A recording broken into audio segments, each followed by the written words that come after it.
সোনার টুকরা ছেলে পেলে চলে গেলে এই দেশের জন্য কে কথা বলবে?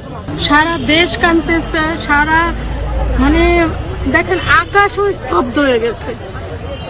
যেদিন জানাজা হলো তখন আকাশ কাঁদতেছে, মাটি কাঁদতেছে, গাছ কাঁদতেছে, সবাই কান্না করতেছে। শুধু আমরা মানুষ কান্না করতেছি, প্রকৃতি তার জন্য কান্না করতেছে। প্রকৃতির সঙ্গে সঙ্গে মনে হয় মানে ওয়েদারটা এমন ছিল যে ওয়েদারটাই বুঝিয়ে দিচ্ছে যে আল্লাহ ওনাকে বেহেশত নসিব করবে, ওনাকে সর্বোচ্চ স্থানে রাখবে।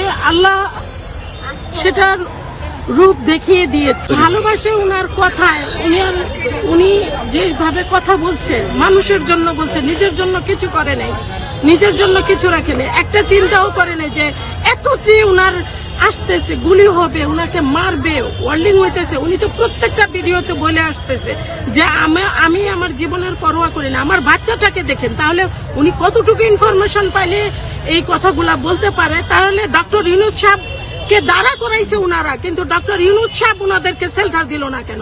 উনার মতো একজন এমন প্রাণ খুলে কথা বলার ভার্সিটির স্টুডেন্ট, তাকে একটা গাড়ি দিল না কেন? বলেন, টাকা কি কম আছে? ডক্টর ইউনূস সাহেব পার্সোনালি ভাবে ওনাকে একটা গাড়ি দিতে পারতো, আজকে ওনার এই অবস্থা হতো না। তারপরে দেখেন কোর্ট থেকে যে জামিন দিল, ওই উকিল কাউসার কামাল, সে কিভাবে তাকে জামিন দেয়? আগামী দিনে এই যে দেখেন হাসনাত আব্দুল্লাহর উপরে হুমকি সরাসরি দিচ্ছে। এখন তাকে সরকারি ভাবে প্রোটেকশন দেওয়া হোক, যারা আছে তাদেরকে সরকারি ভাবে প্রোটেকশন দিয়ে তারপরে তাদেরকে নামানো হোক, আর হাজারো জনতার তাদেরকে ঘিরায় রাখুক। পুলিশ তো পুলিশ না, পুলিশ তো তাদের লোক। হাতির মতো লোক আসলে তৈরি হইতে পারবে বাংলাদেশে? তৈরি হইতে হাতির মতো লোক হইতে পারবে না, কিন্তু যারা আছে তাদেরকে নিয়েও তো আমরা ভয়ে একদম অস্থির হয়ে আছি। এই সোনার টুকরা ছেলে পেলে চলে গেলে এই দেশের জন্য কে কথা বলবে? বলেন, তাহলে তাদেরকে প্রোটেকশন দেওয়া উচিত। তারা হাদি সাহেব কি করছে? মোটর সাইকেলে ঘুরছে, রিক্সায় ঘুরছে, একা একা হাইটা বিলি করছে। তখন উনার পাশে উনার সরলতাই প্রমাণ করে যে উনি কতটুকু দেশপ্রেম, তাই না? উনি যদি সরলতা এমন না হইতো তাহলে উনি হাজারো মানুষ নিয়ে ঘুরতো, উনার তো লোক কম ছিল না।